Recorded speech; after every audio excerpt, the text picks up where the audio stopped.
time once again to slip into your camo, grab your bow, and join us out in the field for another episode of the Up North Journal, presented by PSE Archery. The Up North Journal crew is knocked and ready to rock for another exciting adventure. So let's step outside and hit the trail. This episode of the Up North Journal podcast is brought to you by PSE Archery, Carbon Express, Fourth Arrow Camera Arms, Wind Scent Hunting Sense, Killer Food Plots, Seeds, Supplements, and Attractants, Cabela's, Spot Shooters, Limb Walker Turkey Calls, Antler Action, Family Tradition Tree Stands, and Twisted Mind Bowstrings. And don't forget, you can catch us in syndication at 2 p.m. Eastern Time on goodtalkradio.com. Welcome back to another episode of the Up North Journal, everybody. I'm host Mike Adams with Dan DeFall sitting in the cabin with the windows open tonight. Yeah, finally. And it's not because it's like 18 million degrees in here with the heater running. It's because it's nice outside. I tell you what, it's been a very nice weekend. It took it a while. It started Thursday, cooler, Friday, but yesterday and finally today, about time. Yeah, you know, I actually cut grass today. You said you cut grass. Yeah. And I was like, oh, that's a good idea. Cut grass for the first time. I was out just doing some rake up, clean up stuff that, you know, you let go all year, and it's just like... I did that too. Lit a fire. Had my I first did bonfire. something Friday night because it was so beautiful out. I'm happy. Did you get the hot tub fired up? No. Did you run around in shorts? No. I took the Christmas lights down. Well, it's about time. I thought you left them up so the pizza guy'd know which house to go to during the summer. No. I Friday, I got done with work and wow, we went out to we were gonna go out to eat, and I had a little hour to kill. I said, you know what? It's warm enough to get the Christmas lights down. Here it is. This is officially the latest I think I've ever left them up. I don't think I've ever had them go to May that I can remember. You should have just left them up. You're going to have to put them up in another 3 months. I know with Kelly, she's probably thinking that, yeah. Yeah. She's our Christmas bug. Okay, so it's almost May. Let's just Call it it May. May. Okay, so we got June, July, August, September, October, November, December. 7 So months. 6 months. So, yes. Yeah. Go back, probably November. I'll try to have them up before I leave. For deer camp? For deer camp. You might as well say 5 months. There you go, see? Gosh. I thought we were bad leaving the tree up until February. Jeez, oh, Pete. But I was proud of it. But I was able to actually, I actually got out the ladder, and I was thinking that to myself as I was taking them down. It's like, I couldn't remember any time this year that I could actually be outside and not be cold. Right, yeah. And it was like... But you know, there's still snow on the ground up north at camp. 2.5 hours north of here. Well, actually, Jason Radecki, he's in Luzerne area, yep. Yeah, which is just north of it's Rose City. West of Mile, north of Rose City. So, you know, you think an hour and a half, 2 hours north of here, they've got snow on the ground. He said they got 6 inches of snow. Yeah. And same thing over in Wisconsin. I know Greg Miller and Dan Anderson is over there, and finally I think they can see some grass. It's going to be good for the deer, because I'll tell you what, man, the deer got hammered in this last snowstorm. That's what I'm afraid of, is going to camp. I'm just afraid. I'm afraid of what we're going to find. I know. I sent an email up to my forester up there. Yeah. And I said, hey, be my weatherman. What do we got? Right. He says, easily we got 10 to 12 inches. Still on the ground. And then that was in the beginning of the week. Okay. So I'm hoping, he says, the deer were looking fine. That's good. But they're not looking good now. Okay. Which, yep, that's how it goes. I mean, give it a couple weeks, and depending on how fast we need green up. We do. I mean, it's greened up here in what? Less than a week, probably. You know, I mean, things were brown here. I mean, like I said, I cut grass. And, you know, the backyard's green. It greened up pretty doggone quick. So. John Brillhart. Don't feel bad, Dan. I finally took mine down Friday, too. Only because the neighbor's grandson is getting married on his farm, and I didn't want my lights in his wedding photos.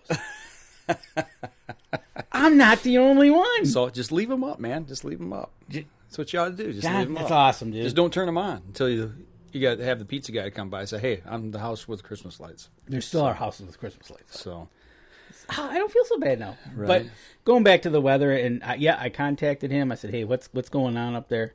He sent me a quick note. Yeah, we got 10 to 12 inches. That's who, your forester? Yeah, that's my forester. You know, it's always good to have contacts at camp like that where you can get a hold of somebody real quick. I was talking on Facebook today, hey, mowed the yard, and one of the guys, our neighbor, our camp neighbor right next to us, you know, he's like, hey, you know, we still got snow up here. He shot me a picture real quick and had about 8 inches of snow on the ground still, and had a snowmobile trail going up his 2-track to his camp. You know, but it's good to be able to have those type of people you can call and get information on, and you know, kind of get a gauge on what's happening in the area. And what I like about talking about him is he's just not in one spot. Yeah, he's obviously out on the road all the time in that area, so he's getting. Right. When I talk to him, I know I'm getting a perception of the area, right? Not just, hey, I'm looking out my backyard again, and right. This is what I can tell you. No, yeah. I've contacted probably 3 or 4 different people up that way, trying to get a gauge on what happened, because we're doing a deer browse study this weekend. Deer browse study, yep. So, you know, I talked with Anna Middling of MUCC, who's going to help put this event on, and she said, yeah, we need 6 inches of snow or less to be able to still do it. So okay, cool. I'm pretty confident we're going to get there. We just need the weather to keep on trucking here and get that snow melted. Yeah.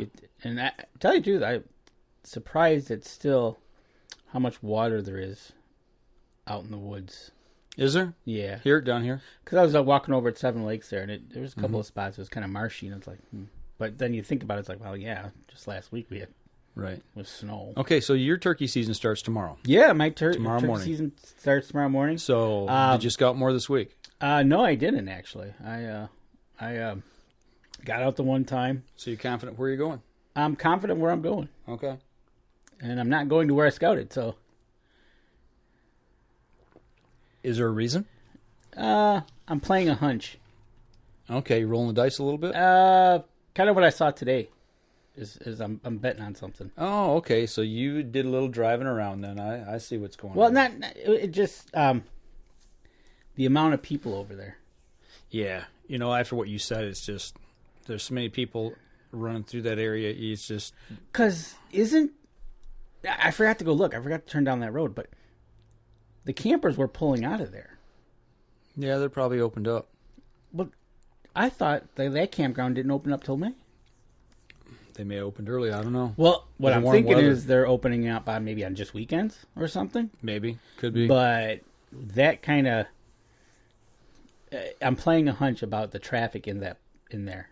That's going to do something to the birds. Well, there was a lot of campers on the road this weekend. Oh, yeah. A buddy of mine who I hadn't seen in a while stopped over at the house yesterday, and they were going camping this coming weekend. So, yeah, everybody's getting camping fever. You're starting to see rigs roll north. I've seen a lot of campers. A lot of campers today. I was out on the freeway today for a few minutes, and there's a lot of campers out. I tell you what, it's like we said, you could have planned this. They've been talking it all week that this was going to be a really nice weekend. Mm-hmm. So get your camper ready, get out, right? Yeah. You know, you've been cooped up. We figured 6 months of winter, right? And it's like, okay, let's get out now. Yep, absolutely. But yeah, hopefully, I got all week to do some hunting. Mm-hmm. I'll probably go out tomorrow morning because it's supposed to be I think it's supposed to be the nicest morning of the week. Now, are you just going to pick a spot and post up, or are you going to drag your pop-up blind out? I'm gonna take the Mike Adams method of hunting. Oh, you're going to run and gun a little bit. I'm gonna try something like that, a version of that. I might sit more longer than you do. Yeah, but I'm gonna see if the birds are talking tomorrow. Okay. Well, we'll see. I expect reports. Well, you'll get a report. Hopefully, it'll be about 6:15 that you get a report. Because official shooting time, I think, if I remember right, is 6:10. Okay. So 6:15 would be good with me. All right. And I'm definitely going to not do what I did last year. So, which is when I let the Jakes walk by. You're going to regret it. You will regret it. If you smoke a Jake, I guarantee you, after you smoke one, a big Tom's going to come out and shake his tail feathers at you. Good. Then Deb goes in May, and the girls can go in May, and we can go back. Then we have something to go after. Yeah. But I'm playing a hunch after driving around today. Okay. Because I know the spot where I was thinking of typically going. I know what I'm going to encounter there. Right. So it's like, well, wait a second. This is kind of changing my thought process because of the amount of traffic that's being. It's gonna push birds. Exactly, and I think I know. It's gonna. Push I think them. I've got an idea, kind of like a golf idea where I want to sit. Oh, I was gonna say it wouldn't happen to be near a spot where we went the first time. I'm pretty sure that's gonna be the spot. First day or second day? Second day. Okay. That's where the golfing comes in. Yeah, that's probably not a bad place. Because I'm playing a hunch off that about the amount of people in the park, right? Right. What I saw today, I was shocked. Okay. I was not expecting to see that many people roaming around the trails and everything. It didn't surprise me in the least. I was like, people were active. And then I had a thought. I said, you know what? All right, so it'd be 8 o'clock tomorrow morning. I expect a call. All right, that'll work. I'll be at work at 9:30 actually. So, 9:30. Yeah. All right. So you got time? You can drive by. I'll take some. Okay. I'll take some glamour photos for you. There you go. Luke Sitton is joining us. Hey, Luke. Thanks for tuning in. You know what? Tom Gensel. I should have done a lot more scouting. Just wasn't into it. I think it's the weather. It's just cold and miserable, and it's like I watched 3 gobblers behind the house. Was it this morning or yesterday morning? I can't remember. I think it was this morning, and about 3 deer in the backfield. And everybody's like, "Yeah, why don't you go hunt there?" Because I can't, but I do get to watch them, so that was nice. But the turkeys were strutting. They were doing their thing, and deer were chasing each other around 2 young deer. So yeah, the animals are frolicking around now. They're feeling their oats, and I can't wait to get up north. I talked to the guy I'm taking turkey hunting in May, and I was like, "Hey, we got to pick a weekend. We got to get planned. Everything planned. I got to go get my tags." So I got to get some new boots. Yes, you do. You have a little problem with your boots. You have a hole in them. I've wore holes in them. So. You have wore holes in them, so they might not be as kind of waterproof as they say they are. So, yeah, I've got to get that. So I've got some things to do between now and this coming weekend before I head up north. So, or you wear them, and those become your holy boots. Yeah, you're funny. How about you wear them and become your holy boots? We'll see how that works. No, I got mine. But no, it starts this week. It's supposed to have good weather, I think, most of the week. So okay, we'll see. And if you do get a bird when you come over, we got to send somebody some pictures. Oh, there's a whole bunch of people who got to send pictures. First person gets is Tim Cius. Yeah. Yep. And the hashtag that we're using this year is 2018. Call him off a limb. So absolutely. And you know what? We're talking turkey here, and it's springtime, and Travis is going, October 1st can't get here fast. Right. You know what? That's in the back of the mind, and it kind of talks with you just in the beginning. Hopefully the deer didn't take too big of a hit. Right. That's my bigger concern right now. When I get to camp, I just don't want to see a bunch of devastation when I get up there. Man, it could be bad. That's what I'm hoping to. I am hoping that I don't get that. So I was supposed to have a nice. We were doing fine. Mm-hmm. Well, I'll tell you what. Let's step outside. We take our first break. We come back. What do you want to talk about? Want to talk about a little bit of what's in the news? Yeah, let's talk about what's in the news. All right. Yeah, we got something that happened here yesterday, actually. So we'll be right back after this.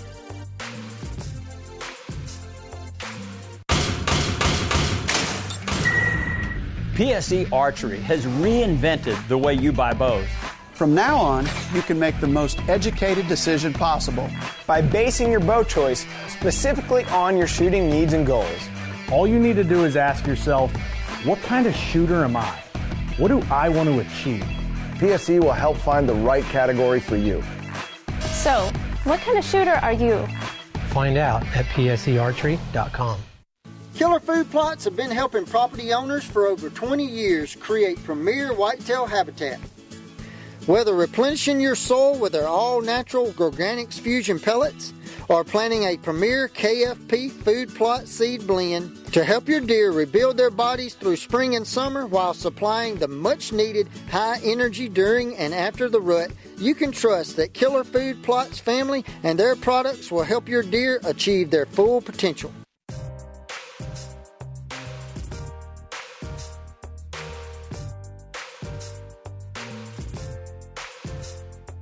Welcome back, second episode, sitting in the cabin. And did you happen to catch a little news that popped across the news feed on Facebook yesterday? Actually, what happened was Deb called down to me and said that Mike posted something. I said, what? Mike posts a lot of things.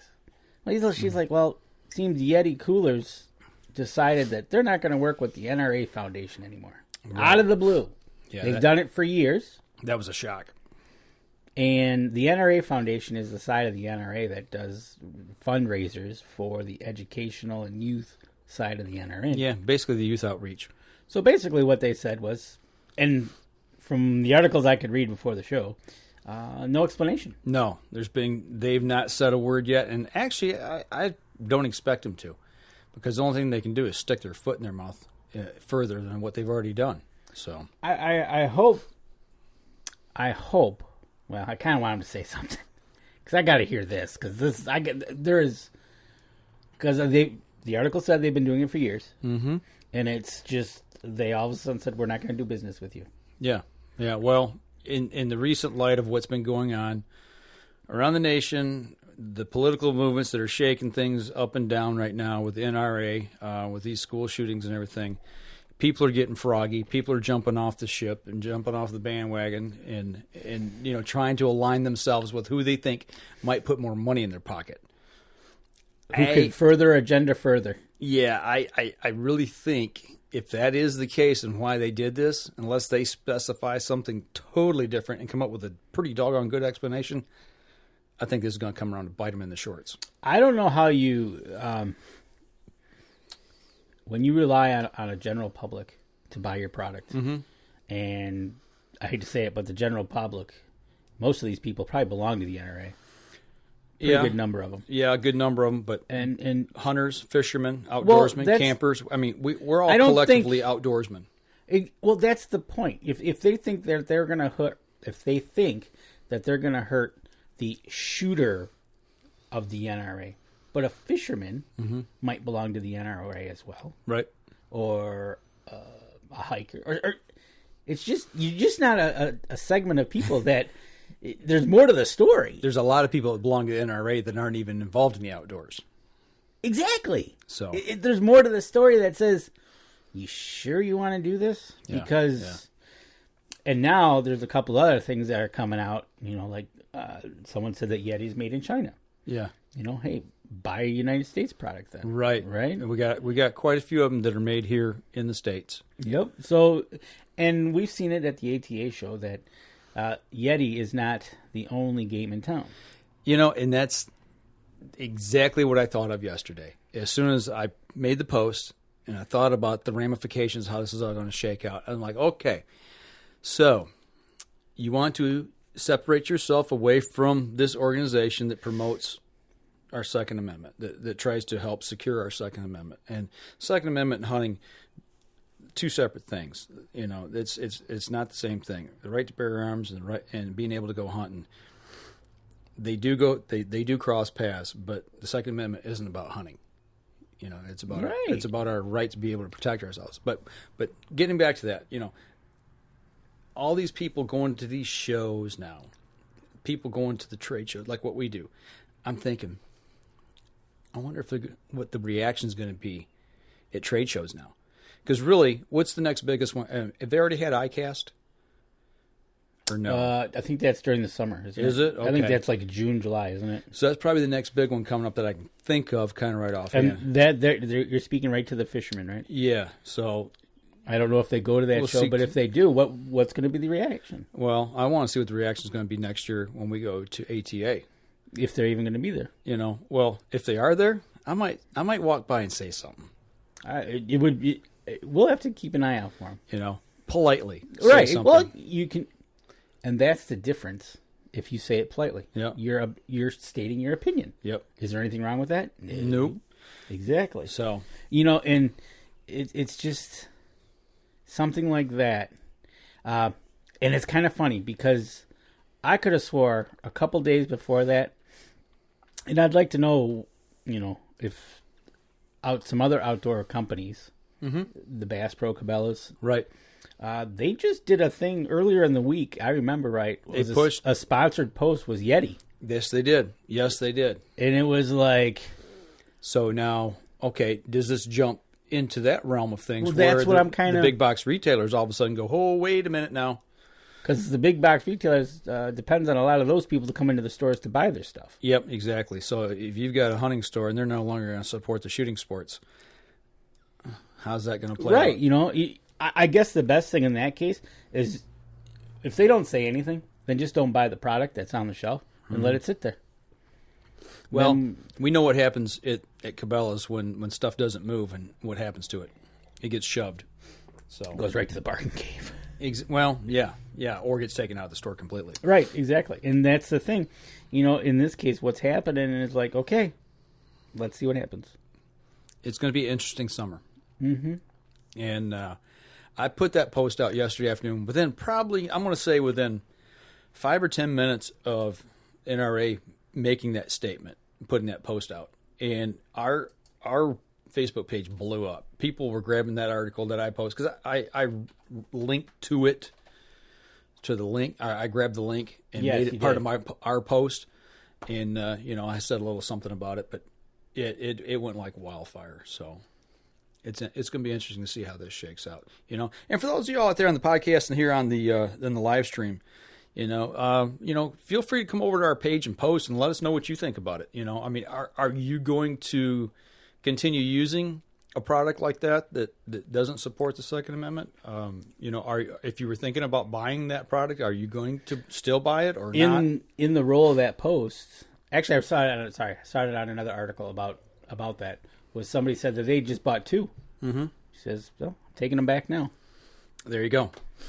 You go. And that's the thing. It just, I don't know, the way companies are doing business, and like, is it Citibank? Yes. Yeah. Or Bank of America, one of the other. I think it's Citibank that won't do business with gun companies. Mm-hmm. And I saw today that Wells Fargo, the teachers union, was pulling out from Wells Fargo because they do business with firearm companies. So this is going to get nasty. The teachers union? Yes. Before this gets better, it's going to get a lot worse. I mean, people are dividing lines now. We saw what happened with Dick's Sporting Goods and Field and Stream. They pulled out as well. They're no longer going to sell their firearms, the evil firearms, the black ones. So, and I saw this week there was a story where they actually destroyed their inventory. Yeah, there you go. Really? Yeah, they actually destroyed them. So, I guess they can afford to do that, but right. So, but anyway, no, I just thought it was interesting. It's just we've seen this with other companies that have made statements or something, been associated with a group that wasn't exactly kosher, and people are so quick now to draw lines in the sand and go to battle over the smallest things. And I'm not trying to make light of school shootings. Don't get me wrong there. I'm not making light of it, but I mean, come on, man. We're talking about the Constitution. We're talking about the Constitution. Yeah. There's an agenda somewhere. There is, but how far will it go? And, right. And how many more companies are we going to see fall by the wayside and not support all of us in the outdoors? So, we just have to wait and see how it shakes out. Right. So, well, I'll tell you what. Let's take another break here. We'll step outside, take our second break. We come back. You got something standing over in the corner there. Yeah. So, all right. I'm good with it. Okay. All right. We'll be right back after this. PSE Archery has always dominated the speed category. Now, the most revolutionary cam system ever to hit the market has perfected the shooting experience. Introducing PSE's Evolve Cam System, featuring extremely high let-off capabilities and the smoothest draw cycle in history. No other cam system has ever delivered this level of total comfort and total control. Experience PSE. Experience performance. Killer Food Plots have been helping property owners for over 20 years create premier whitetail habitat. Whether replenishing your soil with their all-natural Organics Fusion pellets or planting a premier KFP food plot seed blend to help your deer rebuild their bodies through spring and summer while supplying the much-needed high energy during and after the rut, you can trust that Killer Food Plots family and their products will help your deer achieve their full potential.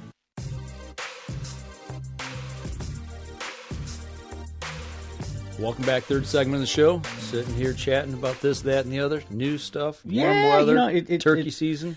But like Travis Minton says, talking about October 1st, and, you know, we're thinking about deer and how they're coming out of the winter. Dude, I'm always thinking about deer. Well, and I saw a deer this morning, and their coats are like really, really white right now because they're getting ready to change over. Right. And it's like you can see her plain as day coming through the woods. It's like, wow. Getting ready to shake that winter coat. But she needs to get rid of that winter coat. Yeah. But you know, I was sitting there, and we've done some shows this year with Cabela's, and I've kind of been stashing my rewards and whatnot. But I said, you know what? I have a like a Hawken sidelock muzzleloader. Okay, one of the old style. Correct. Yeah. And I was like, man, I've never really shot it a lot. I've shot it a couple times. I've hunted with it, I think maybe once or twice. I had one. I did not like it. And it was like, and I've seen yours, and it's like, okay, and I've used yours, and it's like, wow, that's kind of cool. You ever shot mine? Oh. I've never shot it. I know we took it out in the field, but I was waiting for that opportune moment, and I was waiting, but you did not release the deer in time. Yeah, right. You were supposed to release the deer in front of me at 50 yards. Yeah. Broadside and have it stand there? Yes. And go, shoot me here? Pretty much. But yeah. But I did not get to shoot it. So, but I've been thinking about it, and I was like, So I kind of been putting away the rewards and points and stuff, and I was like, man, what can I get next? I said, you know what? Why not get a gun that's multi-purpose? And I'm like, okay, what gun would that be? So I was thinking a 450 Bushmaster. I'm like, oh, that'd be kind of cool. I said, wait a second. If you get a muzzleloader, you could use a muzzleloader during muzzleloading season. True. But you can also then use it in the southern lower. Yes, you can. I'm like, okay, so that's like dual purpose. Yeah, Zone 3, you can use it during gun season. Correct. Yep. I said, okay, now which one do I want to get? So the wheels started turning, and I think using yours was kind of really cool because that was based off the Model 700, and it's like, okay. So, lo and behold, I did it. I went and got Remington's UML muzzleloader, the ultimate muzzleloader. Okay. And so, I got one. So this is Remington's new Model 700. Yes. Yep. And make sure that's in the shot. Oh, we're on this camera over here right now. Anyways, so it was funny. I've been kind of watching the Cabela's website. There you go. And it's been out of stock. And lo and behold, Saturday night said limited amount, which means one.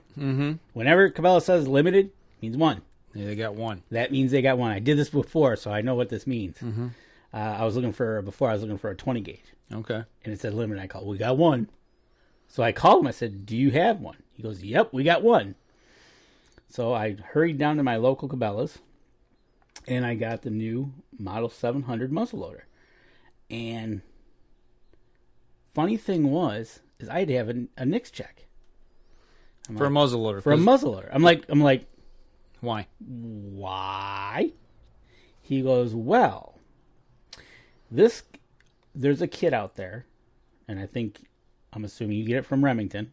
I haven't gotten the whole story yet, but you can convert this to a centerfire rifle round. Okay, what caliber? I don't know. Okay. Because I'm thinking, well, because this is a 50 caliber. Right. So I'm thinking, okay. So I'll have to dig into that a little bit more. So I had to go through the whole entire NICS check and everything. Because it's just not a cap that you use. You use, basically, it looks like a 45 brass. And therefore, it's almost pretty darn close to loading up a rifle. Right. It's just through the breech plug, it goes through and it becomes a muzzleloader.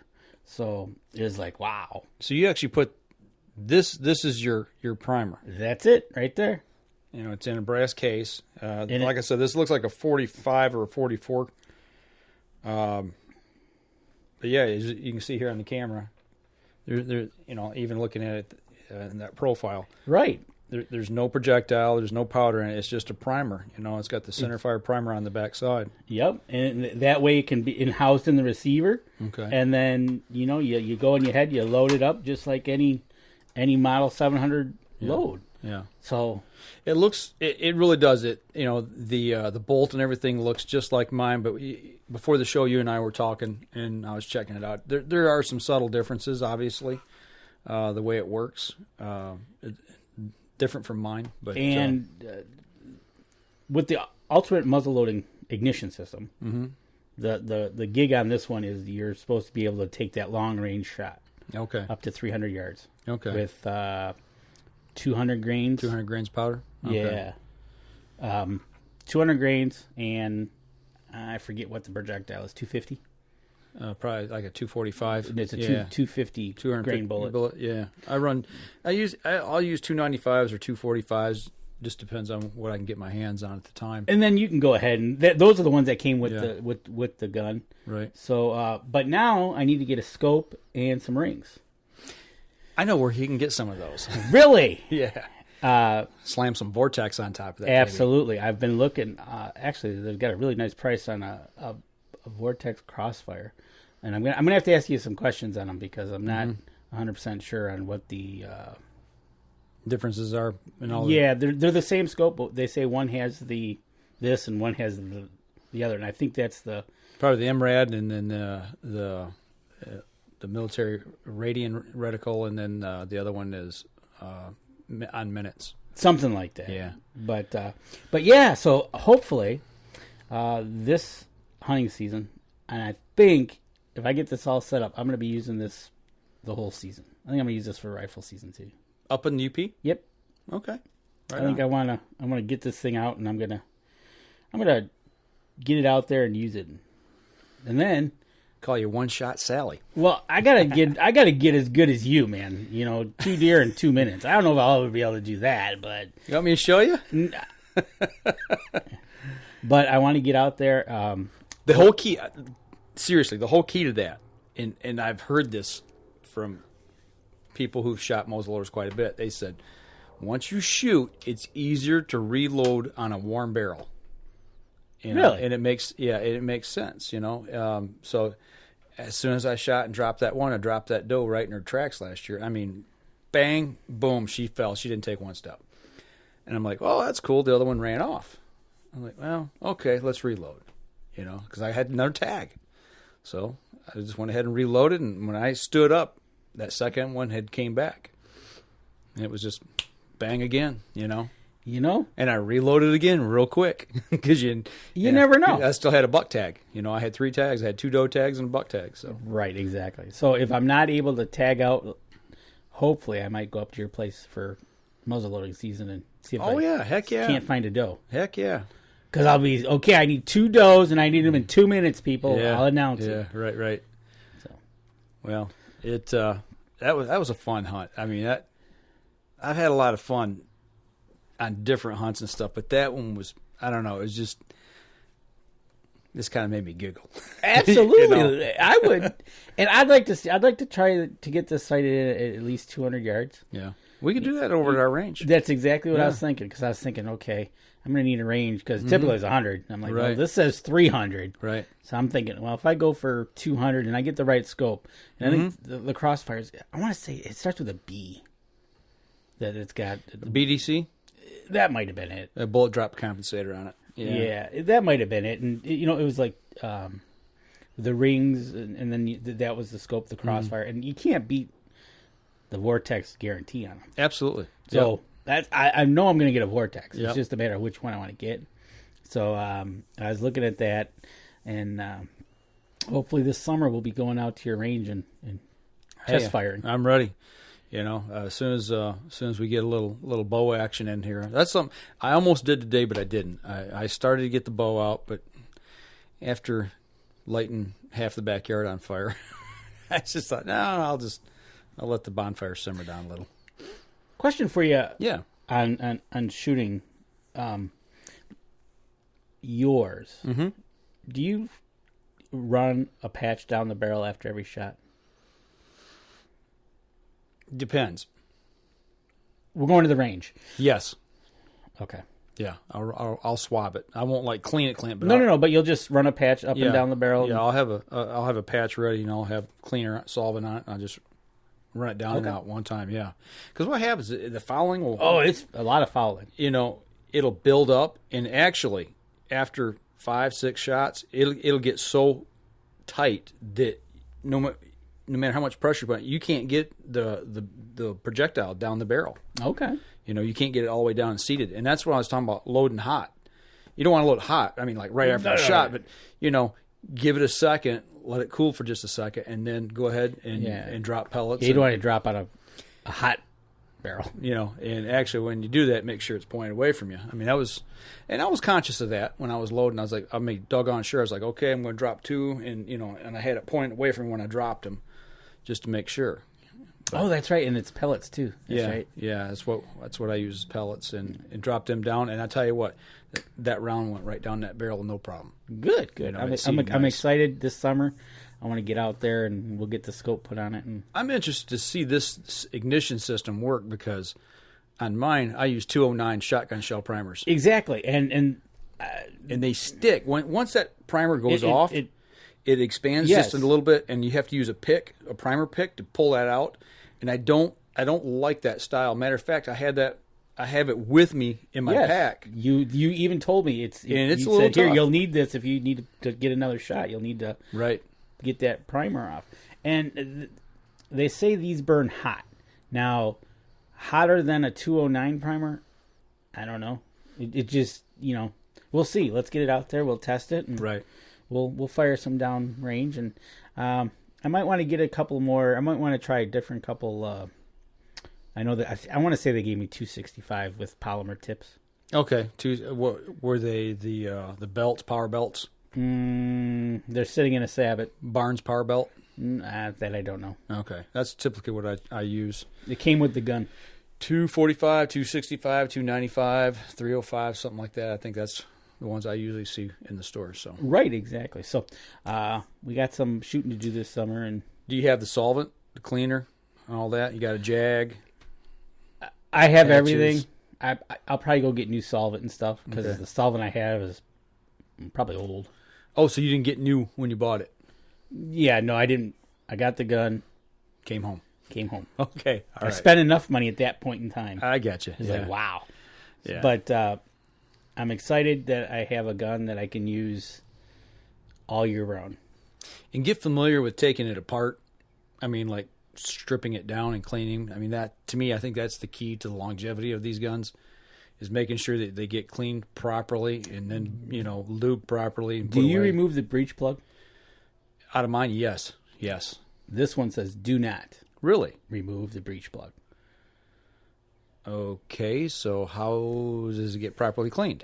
Well, that's a guy at work was going over some things with me. He goes, you got to remove the breech plug, this and that. And the old way used to be you put them in a kitchen sink with hot water and pour hot water down the barrel and tip them over upside down. Pour it back out and swab it.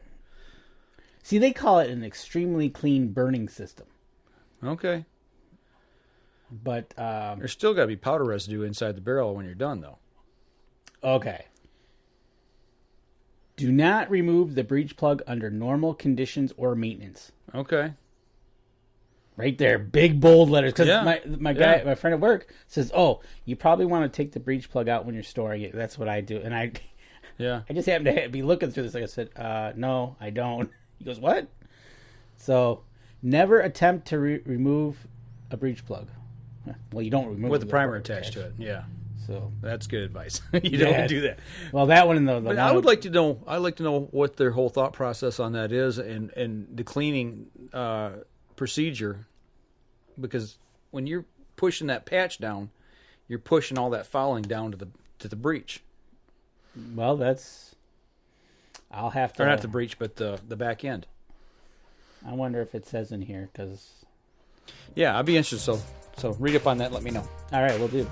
So, all right, we're bumping up here on our last break. So let's take our last break, step outside real quick. We come back, we'll wrap up the show. We've got a couple other little tidbits to talk about. We'll be right back after this.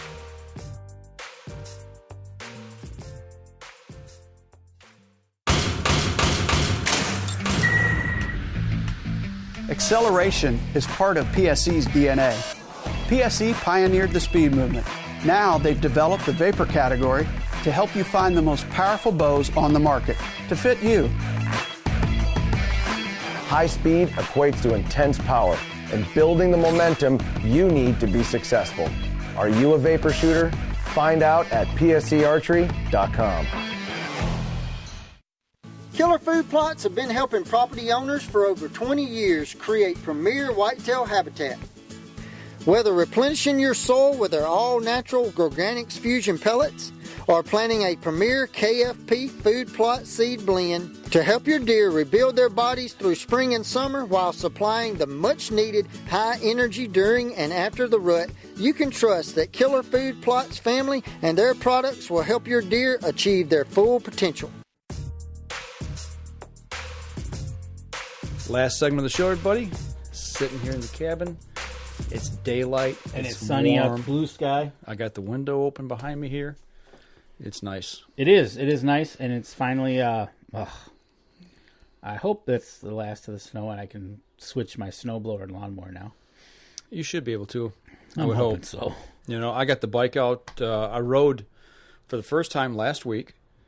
I did a 4-mile quick trip just to kind of get everything back motion again. Okay. Get the old bones rolling on the bike. The old rear end got a little sore. Wasn't used to riding on the bike. But, getting a little monkey butt, eh? Yeah, but other than that, it felt good. The bike needed some work. I knew last year going into last fall riding it that it needed some adjustments made to it. It just wasn't running correctly on the gear system. And I left it at camp all season, brought it back home on that last hunt in December. Okay. Put it on the trailer, and on the way home, it got a salt bath. It got a salt bath on the freeway, yeah. So it went into the garage, and I pulled it out, and I went, "Uh-oh, that don't look good." Well, and it kind of really. So I tore it down. And really, you come home in December. Mm-hmm. You did not have one good chance to. What are you going to take it up into the bathtub with you? Yeah. So I basically field stripped it right out there in the driveway yesterday. Cleaned it all up, lubed it up, got all the gunk off of it, and got some good chain lube for it. Went through everything, and then I got on. YouTube is great for learning how to do things. Isn't it, though? How do you adjust the derailleurs on a bicycle? I've never done that. Oh, but after watching 2 videos for the front and the rear, okay, I didn't realize there's as many adjustments on a bike as there is. But I got it all adjusted, got it all put back together, took it out, took it for a spin, and it's singing, man. It's running good. How do you think I learned how to twist the sausage links? Oh, yeah? I'm like, well, how do you do that? YouTube, yeah. A lot of good stuff there. A lot of bad stuff, too. You got to watch what you're looking at, but, you get some bad advice, too. Right, you can get good advice and bad advice. It doesn't... they the 2 videos I showed, they did it really quick. Boom, boom, here you go. I'm like, oh, that's cool. Yeah. Well, I started doing it going, well, that's not going to boom. Yeah, explode. It did. Right. So, but, was there a lot... The salt, and I think they add stuff to the salt, but did it corrode your bike? It did on some of the surfaces. Did it? Yeah, the painted surfaces, it didn't. The polished surfaces, it didn't. But, if there was a dull metal finish, almost like maybe an dull aluminum surface, yeah, it was tarnished. It wasn't almost like oxidized. Yep, that's some kind of oxidation. Didn't really rust anything. I went through everything, and it just needed a good clean. I mean, there was dirt and all kinds of crud all over it from running trails and running the dirt roads around here. For the last 2 seasons, and it's the first time I cleaned the bike, but it's running really good now. I was amazed. I was really worried when I seen the salt on it. Well, yeah, it's been sitting for 6 months. Right. I was like, 5 months. Geez. But no, it's good. Runs good, and looking forward to getting out and putting some miles on it. So I was going to ride today, but like I said, I decided yard work was probably better served. Well, yesterday was yard work. Today was a little bit get the animals out and get them on a good walk. But yeah, yesterday was definitely yard work. It was like I had a limb broken, and it was like, I really wanted to shoot the bow this weekend, something I didn't get to do. There was a tournament here, the G5 Super Slam, first leg of that was this weekend. Yeah. I really wanted to shoot that, but I haven't shot this week. I haven't really done any shooting. I've still got arrows that's got to be cut and fletched. Yep. So I've got about 50 different things that really need to be done, and I'm just kind of getting behind, and I got to get the bow set up that I'm going to use for target. Well, this you year. got that, but then this weekend you're going to be up at the brow study. Yeah, we're doing a deer brow study this weekend, so having some people over. We've got 4 different properties we're going to survey. So, what are you doing? Don't you be blowing my leg off over here. Yeah, I dropped something. I just figure that. Don't be dropping primers over here. Right? But it's even though it's downtime, it's not really downtime. No, it's just a lot to do, and then there's things I want to do. May is your turkey season. Yes. Yeah, I talked to the guy that I'm taking this week, or I just kind of hit him up real quick. Said we got to get together and pick a date. I've got my own time I'm going to hunt, but I'm going to take him for a weekend. Sweet. And see if we can't get him a bird. We'll just see how that rolls. He's never been before, so it's another opportunity to take a new hunter out, share the woods, and teach somebody something. So right, looking forward to that. But no, that's kind of the way I've been rolling this week. It's going to be a busy week this week coming up, and I'm looking forward to making that trip up and just getting some downtime and relaxing and just taking it easy. Busy, not busy time of the year, but a busy time of the year. Yeah. It's right. It's we're good. So, but no, the only other thing going on also this weekend is trout season opener. Oh, yeah. Yeah, trout season opens. I want to do trout season, but it's like right smack dab in turkey season. Oh, I know. We got to get really? you on the water this year. We got to wait a stream. Actually, we're going to try this for the first time tonight. I'm going to roll some video here. This is from last year, and we're going to see how this works. But this was a GoPro video from Jake and my trip up on the Pigeon River last year. So. Oh, okay. Yeah. So look at the beautiful weather you had, and were you in t-shirts? Yes. Okay. Well, we had long sleeve fishing shirts on, those quick dry shirts. But so this was last weekend in. This was in June. Oh, this was in June. Okay. This was actually the weekend before he went to college.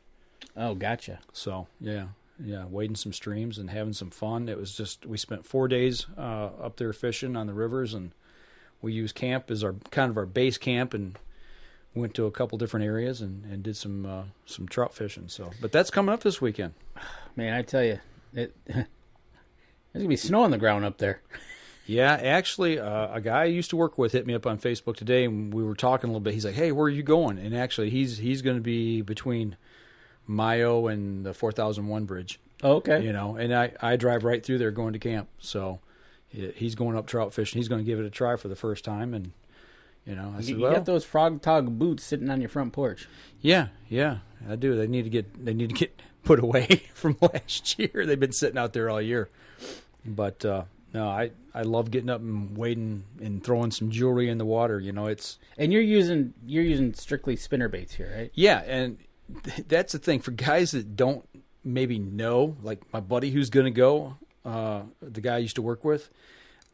You got to know what stretch of the river you're on. You got to know what the regs are for that stretch of the river. Because sometimes you get to a certain bridge, and on one side is one way, and on the other side of the bridge is a different way. Yep, exactly. This stretch that we're on here was anything goes. Okay. Or any artificial bait goes. Okay. We were using what would spinners. be like one of the regs being that?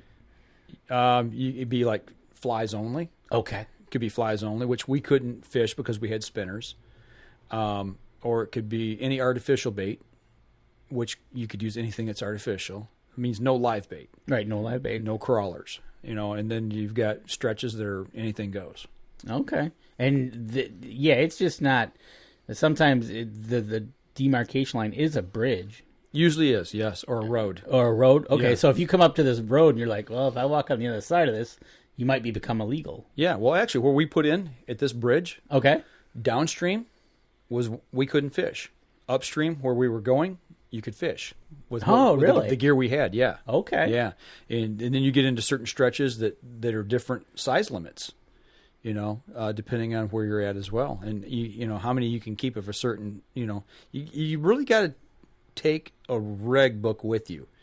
Obviously, because that sounds like that could be Yeah. But the thing is, like this river here, it was posted on both sides of the stream.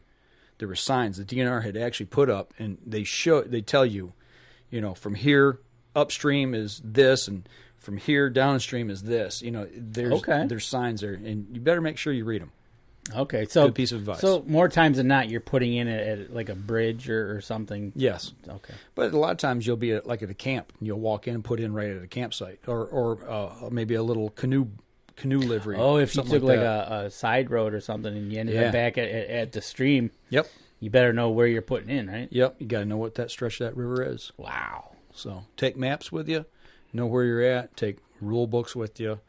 And ask around too. That's Absolutely, probably the best thing, because you don't want to make a mistake and all of a sudden get a ticket. So. Yeah, you don't need to come out of the water with Mr. DNR man looking at you going, "Excuse me." Yeah, but no, that is in the Pigeon River wildlife area. That's awesome. A little blue sky. Yeah, it was beautiful up there.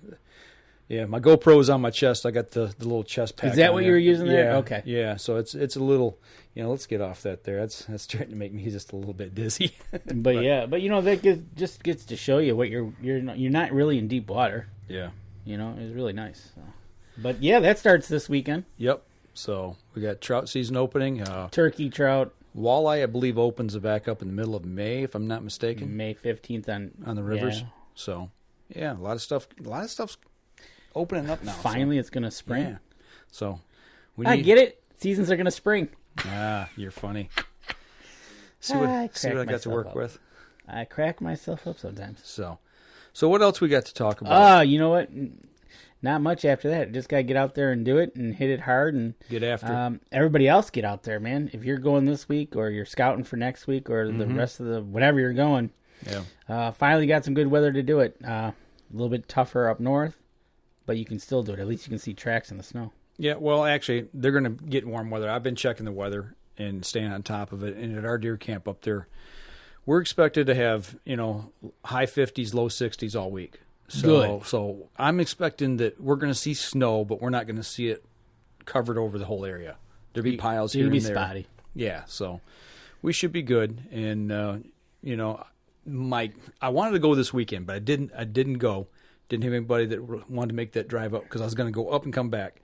I wanted to check snow depth, but also I wanted to check those 2 trail cameras I put on that deer carcass we found about a month ago. Because I got one that I set it on video, and the other one I just had on stills. Yep. And I wanted to see if we had the eagle come back, or if we what had kind of visitors you got. Bobcats, coyotes, whatever. I wanted to see what was in there on that carcass. If anything's going after the bones. Yeah. So when I go back up, that's going to be the first place I stop and check, and check my other trail cameras to see if I've got anything that's got any potential on them. I mean, you're not going to see bone structure right now, but you can tell older bucks that's made it through. And, looking for turkey as well. So, yeah, they need to change their coats and see some. If you got a little bit of snow, you'll be able to see turkey tracks. Yeah. Oh, yeah. So, looking forward to it and getting back up there and doing that. That'll be Friday, and I'm going to take a day off and just kind of get up there and get situated and get ready for the deer brow survey. I'm looking forward to that. Really am. Doing all the stuff that we're doing with QDMA and the deer stewardship class and things we've been learning from everybody. It's just trying to put another piece of that puzzle together, in my head. So it's all about the puzzle. Absolutely. So, but yeah, that's pretty much what's going on this coming weekend. Well, we'll tune back in next Sunday night, and we'll kind of give you a report of what we all did. Right on. Yeah. Other than that, get out there, shoot your bows, shoot a turkey, shoot his face off. Yeah, as Tim likes to say, shot him right in the face. Yeah, throw some jewelry in the water and catch a fish. But if you guys if you got one of the late turkey seasons, don't forget that Lim Walker Game Calls out of Harts, West Virginia. Yeah, check him out. He's on Facebook. Great calls that we're going to be running this year. Get your turkey sling. Where's my turkey sling at? You got it right over there. Great way to carry your turkey out. That way you got another hand free. So you get those from Tim as well. So hopefully I'll be using mine tomorrow. Yeah, I'd like to see that, man. I want to send him some pictures. We'll see what the woods is talking about tomorrow. Just remember, those calls are Tim tested and Gobbler approved. Absolutely. He said it. I saw the video. I'm ready for it. He shot his face off. He did. All right. I'll tell you what, that's going to do it for us this week, folks. For those of you on the live stream, if you want to hang on for a few minutes, we'll hang around. And other than that, we're going to sign off here on the podcast. That'll do it for us this week, folks. And don't forget, you can catch us in syndication at 2 p.m. Eastern Time on goodtalkradio.com. This episode was brought to you by PSE Archery, Carbon Express, Fourth Arrow Camera Arms, Winsent Hunting Sense, Killer Food Plots, Seeds, Supplements, and Attractants, Cabela's, Spot Shooters, Limb Walker Turkey Calls, Antler Action, Family Tradition Tree Stands, and Twisted Mind Bowstrings. Thanks for listening, and join us again here next week. Until then, remember, as we always like to say, if you're out on the water or in the woods, shoot straight and be safe. Until next week on the Up North Journal.